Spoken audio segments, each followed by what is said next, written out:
श्री शिवाय नमस्तुभ्यम। आपका मेरे YouTube चैनल पर बहुत बहुत स्वागत है। आज की कथा में हम विशेष रूप से बाणासुर का व्याख्यान, उषा के चरित्र का वर्णन, उषा विहार, बाणासुर की भुजाओं का खंडन, गजासुर के वध की कथा का श्रवण करेंगे।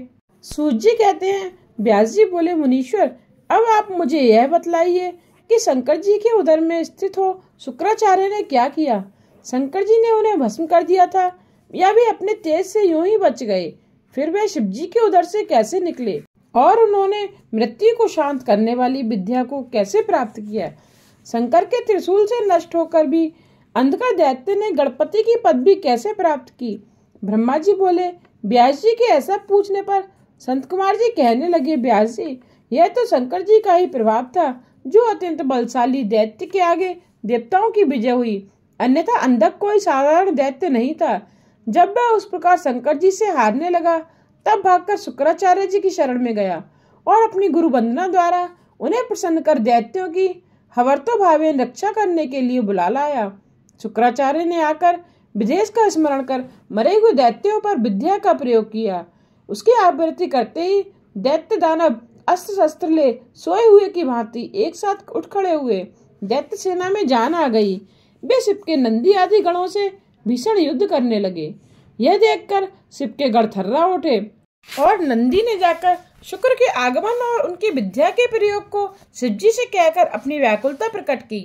उसे सुनकर शिव जी हंसने लगे और पुनः नंदी से कहा, घबराओ नहीं, मेरी आज्ञा है, तुम अभी जाकर शुक्राचार्य को मेरे पास पकड़ लाओ। फिर तो नंदीश्वर सिंह के समान शब्द करता हुआ शीघ्र ही दैत्य सेना पर टूट पड़ा और जहाँ दैत्यों से रक्षित शुक्राचार्य खड़े थे उनके मध्य में उनको ऐसा ही पकड़ लाया जैसे सिंह का बालक हाथी को पकड़ता है। इसी प्रकार नंदी ने शुक्राचार्य का हरण किया। गणेश्वर नंदी अपने मुख की अग्नि से दैत्यों के सैकड़ों शस्त्रों को जला शत्रु पक्ष को व्याकुल करते हुए शिव जी के समीप लाए। शिव जी ने शुक्र को फल के समान अपने ही मुख में रख लिया। व्यास जी ने पूछा कि शिव जी द्वारा शुक्राचार्य के निकले जाने पर क्या हुआ? संत कुमार जी बोले, शिव जी के उदर में स्थित शुक्राचार्य बाहर निकलने का बड़ा उद्योग करने लगे। उन्होंने बाहर निकलने के लिए शिव जी के शरीर में छिद्रों की बड़ी खोज की, परंतु सैकड़ों वर्षों तक कोई छिद्र उन्हें नहीं मिला। जिस प्रकार खल पुण्यात्मा में दोष नहीं देख पाता, तब शुक्र शिव के लिए पूर्व मंत्र को जपते जपते शिव के वीर रूप से उनके उदर पंजर से निकल लिंग मार्ग से बाहर आए। शिव जी को प्रणाम किया। पार्वती ने पुत्रमान विघ्न रहित किया। तब लिंग के द्वारा वीर रूप से निकले हुए शुक्र को देखकर दया सागर शिव जी ने कहा, भृगुपुत्र, जिस कारण तुम मेरे लिंग के वीर रूप से निकले हो, इस कर्म से अब आज से तुम्हारा नाम शुक्र पड़ा। अब जाओ। शुक्र ने शिव को प्रणाम कर उनकी स्तुति की और आज्ञा ले पुनः दैत्यों की सेना में चले आए। संत कुमार जी बोले, ओम नमस्ते देवेशाय सुरासुर नमस्कृताय भूत भव्य महादेवाय हरित पिंगल लोचनाय बुद्धि रूपण इत्यादि मंत्रों को जब शुक्र जी ने शंभु के उदर में जपा, तब ने उत्कृष्ट वीर के समान शिवलिंग के बाहर आए। प्रथम जन्म के पश्चात 3000 वर्ष पर फिर वह वेद पाठी शुक्र पृथ्वी पर शिव जी से उत्पन्न हुए।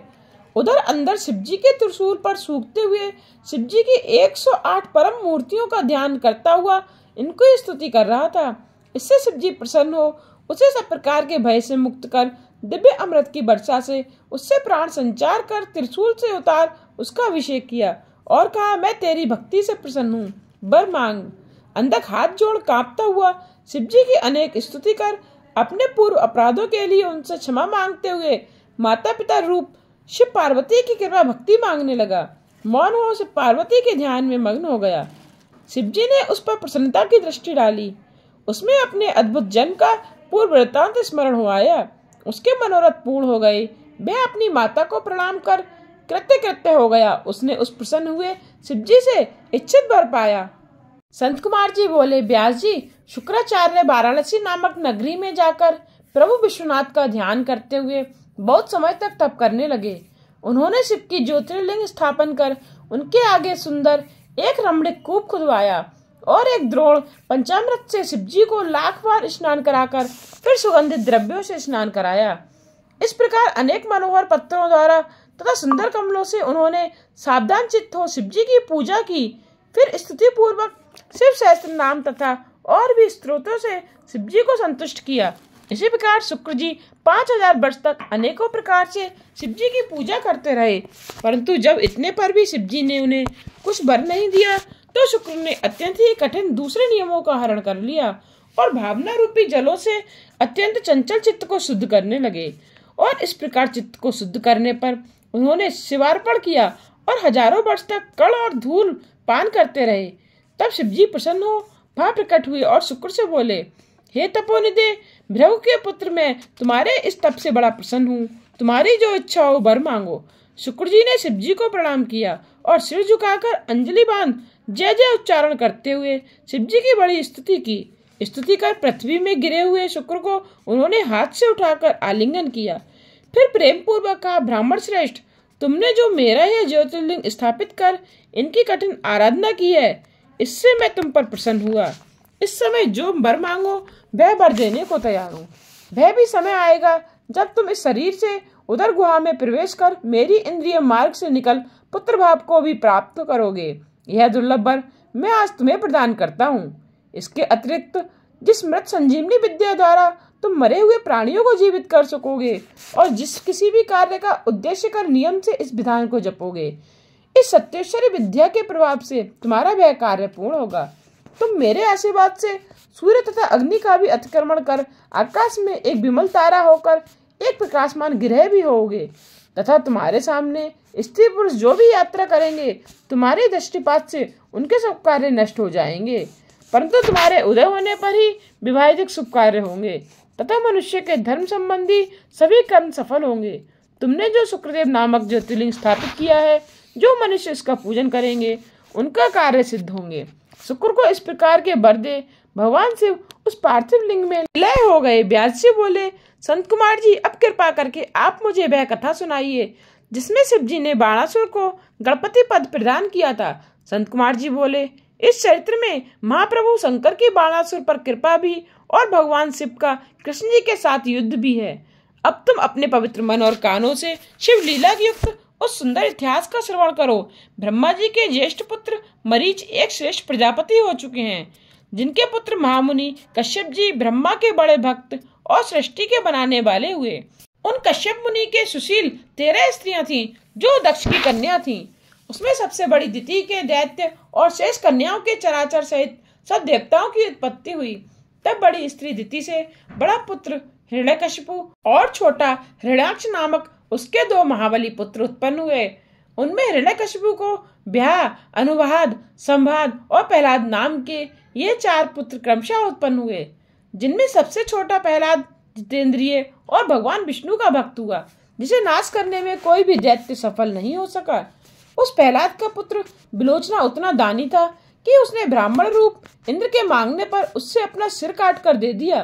फिर उसका पुत्र बलि भी बड़ा दानी हुआ, जिसने वामन अवतारी भगवान विष्णु के मांगने पर उन्हें सारी पृथ्वी का दान कर दिया। उसी बलि का औरस पुत्र बड़ा ही माननीय और दाता बुद्धिमान सत्य वक्ता, जिसने अपने बल से तीनों लोक के राजाओं को जीतकर सोवित नाम वाली नगरी बसा वहां रह राज्य करना आरंभ कर दिया। एक समय उस महादैत्य ने अपनी 1000 भुजाओं के बाद से तांडव नृत्य कर शंकर जी को प्रसन्न किया। शंकर जी ने उस पर दया दृष्टि की, वरदान देने आए। बलि पुत्र बाणासुर ने परमेश्वर शंकर जी को भक्ति से प्रणाम कर उन्हें उनके गढ़ सहित अपने पास निवास करने का वर मांगा।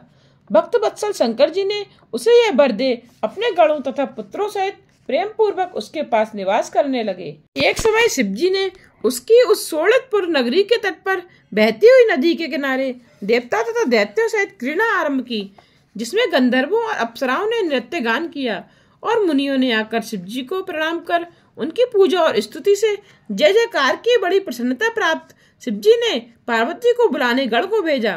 पार्वती आई और चित्रलेखा का सब भाव जान लिया। तब गिरिजा ने चित्रलेखा से कहा, तुमने मेरा रूप क्यों धारण किया है? अच्छा तो तू इसी कार्तिक मास में ऋतु धर्म वाली हो जाएगी और वैशाख शुक्ल द्वादशी को आधी रात बीतने पर तुम सोती हुई के साथ कोई मनुष्य भोग करेगा और तू उसकी स्त्री होगी। उससे ऐसा कह देवी पार्वती शिव के पास जाकर क्रीड़ा करने लगी। इसके पश्चात शिव जी वहां से अंतर ध्यान हो गए। संत कुमार जी बोले, एक समय प्रारब्ध दोष से गर्भित बाणासुर ने जब तांडव नृत्य करके शिवजी को संतुष्ट किया तो वह पार्वती सहित शिवजी को प्रसन्न हुआ जानकर कंधों को झुकाकर हाथ जोड़कर बोला कि महादेव जी, आपके आशीर्वाद से ही मैं इतना बली हुआ हूँ। आपने जो मुझे भुजाएं दी हैं, इन्हें मैं लेकर क्या करूं? युद्ध के बिन इस पर्वत के समान भुजाओं से क्या लाभ है? मैं जब इन पुष्ट भुजाओं की खुजली मिटाने दिग्गजों से युद्ध करने की इच्छा से गया या पर्वतों को चूर करने की इच्छा से गया तो वे डर के भाग गए। मैंने यम, कुबेर, इंद्र, वरुण, नैत्रति सबको जीत लिया है। अब आप ही एक ऐसे हैं जिनसे कोई जीत नहीं सकता। अतः आप मुझे उस युद्ध का समय बतलाइए जिससे मेरी ये भुजाएं शत्रुओं के अस्त्रों से जर्जरीभूत हो और ये सहस्त्रबाहु शत्रुओं के हाथ से गिरें और शत्रुओं को गिरावें, जिससे मेरे मनोरथ पूर्ण हो। संत कुमार जी कहते हैं, यह सुन शिवजी क्रुद्ध होकर बोले, अहंकारी, तुझे धिक्कार है। भक्त बलि के कुल में उत्पन्न होकर तुझे ऐसी बात करना उचित नहीं है। तू शीघ्र ही इस अहंकार की शांति पावेगा। फिर तेरी यह पर्वताकार भुजाएं मदार की लकड़ी के समान कटकर पृथ्वी में गिरेंगी। तब तेरी स्थापित शस्त्रशाला में वायु का उत्पात होगा। तब जानना कि तेरा भयंकर समय आ गया है। यह सुन बाणासुर ने दिव्य पुष्पों से शंकर जी की पूजा कर उन्हें प्रणाम किया और पुनः अपने घर आया। फिर कुम्मांड से सब वृतांत कह उस समय की प्रतीक्षा करने लगा। तब एक समय दैवयोग से बाणासुर अपनी ध्वजा को स्वयं मग्न हुआ देख प्रसन्न हो युद्ध करके चला। उसकी समस्त सेना उसके साथ हुई। वह देखने लगा कि मुझसे कौन रण पारंगत योद्धा कहाँ से युद्ध करने आवेगा। भला ऐसा कौन है जो मेरी इन 1000 भुजाओं को आग के काष्ठ के समान काटेगा। इसी समय शिव प्रेरित काल वहां आ पहुंचा जहाँ बालासुर की पुत्री सुंदर वेश बनाए खड़ी थी। वैशाख का महीना था। जब वह रात्रि में विष्णु की पूजा कर स्त्री भाव में प्राप्त गुप्त अंतापुर में सो रही थी, तब दिव्य माया के वशीभूत तथा अनाथ के समान सोती हुई कन्या के पास पार्वती जी के भेजे हुए कृष्ण के पुत्र ने जाकर उसके साथ बलात्कार से भोग किया और पुनः द्वारका में चला आया। तब अपने को दूषित हुआ जान वह अपनी सखियों को कुवाक्य कहकर शरीर त्यागने लगी। इस पर कुम्मांड पुत्री चित्रलेखा ने जो उसे उसकी पूर्व कथा सुनाई तो वह फिर अपने उसी लुप्त पति को प्राप्त करने का उपाय सोचने लग गई। चित्रलेखा ने एक वस्त्र पर सब देवताओं, गंधर्वों, सिद्धों, नागों और इच्छवादिकों का चित्र खींचा। मनुष्यों में उत्तम आनक, दुंदुभी, रामकृष्ण और प्रद्युम्न का चित्र बनाया। तब अनिरुद्ध के चित्र को देखकर उषा लज्जित हो नीचे मुख कर मन में बहुत ही प्रसन्न हो गई तथा चित्रलेखा ने बतला दिया कि इसी पुरुष ने रात्रि में मेरे मन को चुराया है। इस पर चित्रलेखा ने उसका नाम वंश कहकर कुलादि का वृतांत सुनाया, जिसे सुनकर बाणासुर की पुत्री मुग्ध हो गई। वह अपनी सखी से उसके पाने की उत्कंठा प्रकट करने लगी और बोली, चाहे जैसे भी तुम उसको यहाँ लाकर मुझे सुखी करो। मंत्री कन्या चित्रलेखा विस्मित हो उसे लाने का विचार करने लगी। उसमें मन में समान गमन करने की शक्ति थी। ज्येष्ठ कृष्ण चतुर्दशी को वह योगिनी द्वारिका पहुंची। चित्रलेखा तामस योग से अंधकार कर उसकी सैया उठा सिर पर रख क्षण मात्र में ही सोड़ितपुर आ गई। उषा आश्चर्यचकित हो उससे काम क्रीड़ा करने लगी, परंतु ज्यों ही उसने क्रीड़ा करना आरंभ किया कि त्यों ही इसकी जानकारी सबको हो गई। द्वार पर स्थित द्वारपालों ने इसकी सूचना बाणासुर को दी। कन्या का दूसरा सुन बाणासुर को बड़ा आश्चर्य हुआ। संत कुमार जी बोले, तब क्रुद्ध बाणासुर ने वहां जाकर अनिरुद्ध को देखा तो शरीर से सुंदर एवं लीलायुक्त अपनी पूर्व अवस्था में स्थित था। तब क्रोध से व्याकुल और युद्ध में निपुण दैत्य ने अनिरुद्ध को दुष्ट और मूर्ख कहकर युद्ध के लिए ललकारा और कहा, तूने मेरी पुत्री के साथ बलात्कार क्यों किया? उसने अपनी 10,000 सेना को आज्ञा दी कि इसे युद्ध में परास्त कर मेरे पास बांध लाओ। तब इस प्रकार शत्रु की सेना को गरजती हुई देखकर अनिरुद्ध ने अंतापुर के द्वार पर स्थित विकट परिधि को हाथ में उठा लिया और काल के समान उषा के गृह से निकल वहां आए हुए बाणासुर के सेवकों को मार उषा के पास अंतापुर में लौट गया। फिर बाणासुर ने अपने युद्ध प्रवीण कुंभांड को बुला अनिरुद्ध से युद्ध करने को भेजा, परंतु अनिरुद्ध तो शिवजी से सर्वथा ही रक्षित था, जिससे उसने फिर बाणासुर के हाथी, घोड़ों, रथों और इस प्रकार सशस्त्र 10,000 सेना को मार उनका संहार कर दिया। इसी पर बाणासुर स्वयं घोड़े पर बैठ उससे युद्ध करने आया और कपट युद्ध किया। बाणासुर, तुम शिव भक्त हो, तुम्हें क्रोध न करना चाहिए। यह आकाशवाणी सुन बाणासुर ने अनिरुद्ध को नहीं मारा और अंतापुर में जाकर उत्तमोत्तम मद्यपान कर अनिरुद्ध को बंद करा दिया। फिर प्रिया के बिना अतृप्त चित्त वाले अनिरुद्ध ने देवी दुर्गा का स्मरण किया। अनिरुद्ध की स्तुति सुन चतुर्दशी की उस गाढ़ रात्रि में श्री काली जी ने प्रकट हो उसके पिंजड़ों को तोड़ दिया। अनिरुद्ध शिव शक्ति से छूट बाणासुर की कन्या के पास गया। वह पानीय पदार्थों को पान कर सुखी हुआ। व्यास जी बोले, मुनिश्रेष्ठ, जब कुंभांड की पुत्री ने भी श्री कृष्ण के पोते अनिरुद्ध का हरण कर लिया, तब श्री कृष्ण ने क्या किया? संत कुमार जी कहने लगे, मुनि उत्तम, अनिरुद्ध के चले जाने पर जब श्री कृष्ण ने स्त्रियों का रोना सुना तो उन्हें बड़ा दुख हुआ और वर्षा के 4 महीने वे उसी प्रकार दुख से ही व्यतीत किए। इसके पश्चात नारद जी ने अपने पौत्र के बन जाने का समाचार सुनकर सब यादवों को साथ ले गरुड़ पर बैठे वे शोणितपुर पहुंचे। प्रद्युम्न, युयुधान, सांब, सारण, नंद, उपनंद, बलभद्र और कृष्ण के सभी अनुवर्ती उनके साथ थे। इस प्रकार 12 अक्षौहिणी सेना सहित श्री कृष्ण ने जाकर बाणासुर की उस नगरी को घेर लिया। तब उन्हें इस प्रकार घेरते देख उतनी ही सेना साथ ले बाणासुर उनसे युद्ध करने चला। साथ ही अपने भक्त की रक्षा के लिए भगवान सदाशिव अपने पुत्रों तथा गणों सहित नंदी बैल पर आरूढ़ हो युद्ध करने आए। रुद्र और कृष्ण आदि का अद्भुत रोमहर्षण युद्ध हुआ। कृष्ण का शिवजी ने, प्रद्युम्न का कुंभांड से, कूप का कर्ण से, बाणपुत्र का सांब से, बाण का सात्विक से और गरुड़ का कंद से युद्ध हुआ। इस प्रकार सारे यदुवंशियों का बाणासुर के साथ पृथक पृथक और सम्मिलित भयानक संग्राम हुआ। स्वयं शिवजी क्रोध भर बड़ा गंभीर शब्द करते हुए युद्ध कर रहे थे। ब्रह्मास्त्र से ब्रह्मास्त्र तथा अन्य शस्त्रों से शस्त्र लड़ रहे थे। भयानक मार काट मची। इसमें श्री कृष्ण की सेना नष्ट हो रही थी। यह देख श्री कृष्ण जी ने करुण संबंधी अपने शीतलाख्य ज्वर वाले अस्त्र को छोड़ शिवजी पर चलाया। तब उसे आता देख महादेव ने अपना ज्वर छोड़ा। दोनों परस्पर युद्ध करने लगे। शिवजी के ज्वर से विष्णु ज्वर परास्त हो शिवजी की स्तुति करने लगा। शिवजी ने उसे छोड़ दिया। यह देख श्री कृष्ण जी विस्मित हो बड़े भयभीत हुए। सबने मिलकर शिवजी की स्तुति की। श्री कृष्ण जी ने कहा, मैं आपकी आज्ञा से अभिमानी बाणासुर की भुजाओं को काटने आया हूँ। आप संग्राम से लौट जाइए। आप मुझे आज्ञा दीजिए कि मैं बाणासुर को मारूं। श्री कृष्ण जी का यह शब्द सुनकर शिवजी ने कहा, सत्य है, मैंने बाणासुर को शाप दिया है। आप इसे मारिए, परंतु मैं भक्तों के अधीन हूँ, इसलिए पहले आप मुझे जिम्भरण अस्त्र से जिम्भरण कीजिए, फिर अपना कार्य कर सुखी होइए। श्री कृष्ण ने शिवजी पर अपने घोर बाण बरसाकर उन्हें जिम्भृत किया। तब शिवजी मोहित हो युद्ध से रुक गए। तब श्री कृष्ण जी ने बाणासुर की भुजाओं को काटा। व्यास जी ने संत कुमार जी से पूछा कि हे मुनीश्वर, इसके पश्चात क्या हुआ? संत कुमार जी कहने लगे, जब पुत्रों और गणों सहित शिवजी संग्राम भूमि में सो गए, तब दैत्यराज बाणासुर कृष्ण जी से युद्ध करने आया।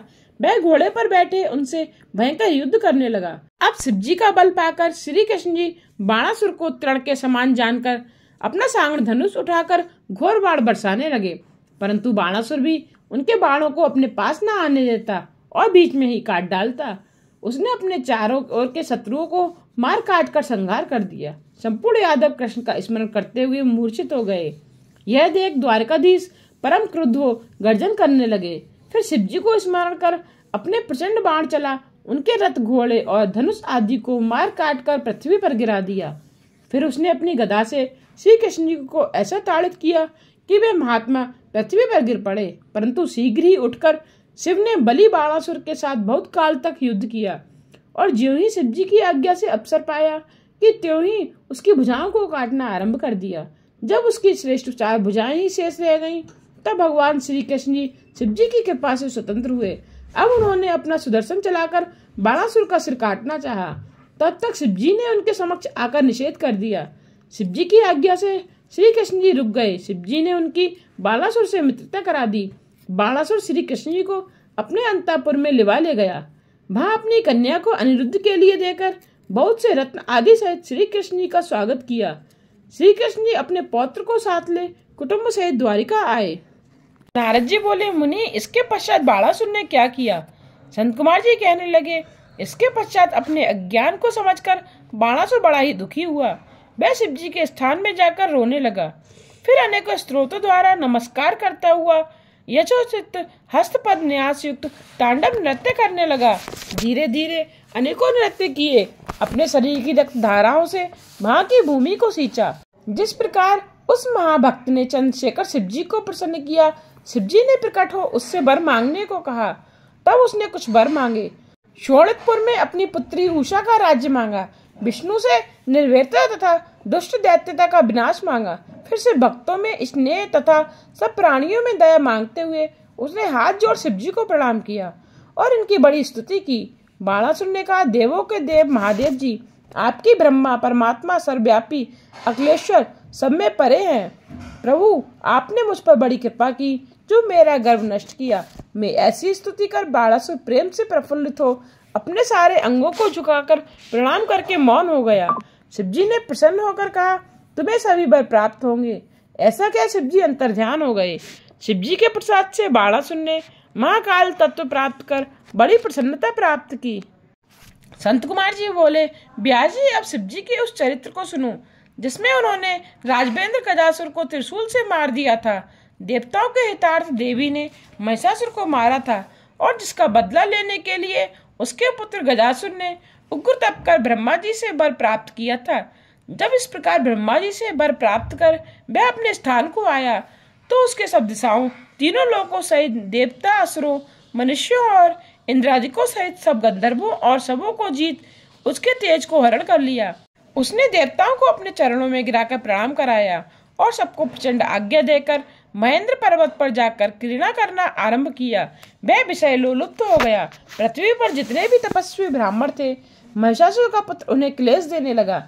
इस प्रकार जब वह काशी नगरी में आया तो उसने पराजित इंद्रादि सब देवता भागकर शिवजी की शरण में गए और प्रणाम कर बड़ी स्तुति की। तब शिवजी कुपित हो हाथ में त्रिशूल ले उस दैत्य को मारने चले। उसने शिवजी से बड़ा युद्ध किया, तलवार ले शिवजी के ऊपर दौड़ा। शिवजी ने त्रिशूल उठाकर उसका सिर छेदन कर दिया, परंतु शिवजी को अपना स्वामी मानकर उनको अनेक प्रकार से स्तुति करने लगा। शिवजी शीघ्र ही प्रसन्न हो उसे वर देने लगे। उसने कहा, यदि आप प्रसन्न हैं तो मुझे मारकर मेरी उस देह को अपना ओढ़ना बनाइए तथा कृतिवासा नाम कीजिए। शिवजी ने तथास्तु कहकर उसके शरीर को काशी क्षेत्र में मुक्तिदायक ज्योतिर्लिंग बनाया। उसके कृतिवागेश्वर हुए। फिर शिवजी ने गजासुर के उस विस्तृत चर्म को ग्रहण कर अपना आच्छादन किया। गजासुर के वध से देवता शांत हुए। संत कुमार जी बोले, व्यास जी, अब दुंदुभी निभात का चरित्र कहता हूँ कि जिसे महादेव जी ने मारा था। जब विष्णु द्वारा दिति का महाबली पुत्र हिरण्याक्ष दैत्य मारा गया तो उसके कारण दिति को बड़ा दुख हुआ। तब दुंदुभी निभात ने आकर दिति को बड़ा आश्वासन दिया और देवता किस प्रकार जीते जाएंगे इस पर विचार किया। उसने कहा, इसमें ब्राह्मण आदि कारण है। दुंदुभी निभात ने ब्राह्मणों का ही संहार करना चाहा, क्योंकि देवता तो योग भोगी हैं और यज्ञ वेदों से उत्पन्न हुए हैं तथा ब्राह्मण इसके आधार पर हैं। इस प्रकार देवताओं को ब्राह्मणों का बल है। यदि ब्राह्मण नष्ट हो जाएंगे तो वेद स्वयं ही नष्ट हो जाएंगे। यज्ञ के नाश होने से देवता भोजन रहित हो जाएंगे और तब इन्हें सुगमता से जीता जा सकेगा। ऐसा निश्चय कर वह दुष्ट फिर विचार करने लगा। तब से ब्राह्मणों की खोज की। उसे ज्ञात हुआ कि अधिक ब्राह्मणों की भूमि काशी है, अतः पहले उसे जीतकर फिर दूसरे तीर्थों को जाऊंगा। दुंदुभी निर्वात काशी में आ ब्राह्मणों को मारने लगा। जो ब्राह्मण कुशा और सत्यधा लेने वन में जाते वह उन सबको वहीं खा जाता। वह कभी बंचर और कभी जलचर होकर विचरता रहता। वह मायावी अदृश्य रूप दैत्य कभी देवताओं की दृष्टि में नहीं आता। दिन में मुनियों की तरह ध्यान लगाकर मुनियों के मध्य में बैठ जाता और रात्रि में ब्राह्मणों की पर्णशाला में प्रवेश कर निर्जन देख व्याघ्र का रूप धारण कर ब्राह्मणों को फाड़ कर खा लेता। इस प्रकार उस दुष्ट ने बहुत से ब्राह्मण मार डाले। एक समय शिवरात्रि में एक शिव का भक्त शंकर की पूजा करने ध्यान करने लगा। तब वह दैत्य व्याघ्र रूप धारण किए था, परंतु ब्राह्मण तो शिव मंत्री रूपी कवच धारण किए था, जिससे वह उस भक्त को न खा सका। इससे भगवान शंकर कुपित हो उसे वध करने की इच्छा करने लगे। फिर भक्तों की रक्षा में चतुर्बुद्धि वाले भगवान शंकर ब्राह्मण के उसे पूजित लिंग पर प्रकट हो गए। तब शंकर जी को प्रकट हुआ देख वह दैत्य उसी रूप में इतना बड़ा कि पर्वत के समान हो गया, परंतु शिवजी ने एक ही मुष्टिक मारकर उसके जीवन का अंत कर दिया। उसकी भयानक चिंगार से आकाश व्याप्त हो गया। मुनियों ने एकत्र जय जय शब्दों से शिव जी की बड़ी स्तुति की। श्री संत कुमार जी बोले, श्री वेद व्यास जी, अब मैं आपको बिदल एवं उत्पल नामधारी दैत्यों के नाश की कथा सुनाता हूँ। बिदल तथा उत्पल नाम के दो दैत्य हैं। उन्होंने तप करके यह वर मांग लिया था कि हम किसी भी पुरुष के हाथों से ना मरें। इस प्रकार वर पाकर उन्हें अभिमान छा गया। अपनी भुजाओं के बल से सारे ब्रह्मांड को जीतकर अपने बस में कर लिया। फिर संपूर्ण देवताओं को भी युद्ध में परास्त कर दिया। इस प्रकार हारकर देवताओं ने ब्रह्मा के पास जाकर उन्हें प्रणाम किया, फिर स्तुति करके अपना दुखड़ा सुनाया। यह सुनकर ब्रह्मा जी बोले, देवताओं, ये दोनों दैत्य जगत जननी पार्वती से मारे जाएंगे। इस समय तुम लोग धैर्य धारण करके भगवान शंकर का स्मरण करो। ये भक्त भयहारी हैं, तुम्हारे सब प्रकार के दुख हरण कर देंगे। श्री संत कुमार जी बोले, व्यास जी, जब देवताओं ने ऐसा सुनो तो शिव शिव कहते हुए अपने लोकों में सभी देवता चले गए। उसके बाद एक दिन नारद जी उन दैत्यों के पास पहुंचे और श्री पार्वती के रूप के आकर प्रशंसा की। भगवान शंकर की प्रेरणा ही ऐसी थी। उस रूप की प्रशंसा सुनकर दोनों दैत्य कामदेव से पीड़ित करने लगे। एक समय की बात है, जब भगवान शिव विहार कर रहे थे एवं श्री पार्वती जी अपनी सखियों के साथ गेंद उछाल रही थी। तब इस दृश्य को देखकर वे दोनों दैत्य अपनी माया द्वारा शिवगढ़ का रूप धारण कर आकाश से नीचे उतरे और चंचलता के साथ कटाक्ष करते हुए श्री पार्वती जी को देखने लगे। तब श्री महादेव जी जान गए कि दोनों दैत्य हैं और माया से ही अपना रूप मेरे गढ़ों का धर रखा है। यही बात इशारे से भगवान शंकर ने श्री पार्वती जी को समझा दी। तब श्री पार्वती ने खेलते खेलते अपनी गेंद उन दैत्यों पर फेंकी। गेंद के लगने की देर थी कि वे दोनों दैत्य चक्कर काटकर पृथ्वी पर गिर पड़े और उनके प्राण निकल गए। तब तो वह गेंद लिंग रूप धारण करने लगी। जेठेश्वर के पास कंदकेश्वर नाम से वह स्थान प्रसिद्ध हो गया। उस समय मां शिवलिंग के प्रकट हो जाने के कारण विष्णु ब्रह्मादिक देवता वहां आए। भगवान शंकर को प्रणाम एवं स्तुति आदि करके प्रसन्न किया। शंकर द्वारा वरों को प्राप्त करके अपने अपने लोकों को चले गए। आगे की कथा का श्रवण आप अगले अध्याय में कीजिएगा। उम्मीद करती हूँ कि आपको आज की कथा पसंद आई होगी। आगे की कथा जानने के लिए मेरे चैनल को सब्सक्राइब करके बेल आइकन पर प्रेस करना ना भूलिएगा, जिससे आने वाले वीडियोज के नोटिफिकेशन आप तक पहुँचते रहें।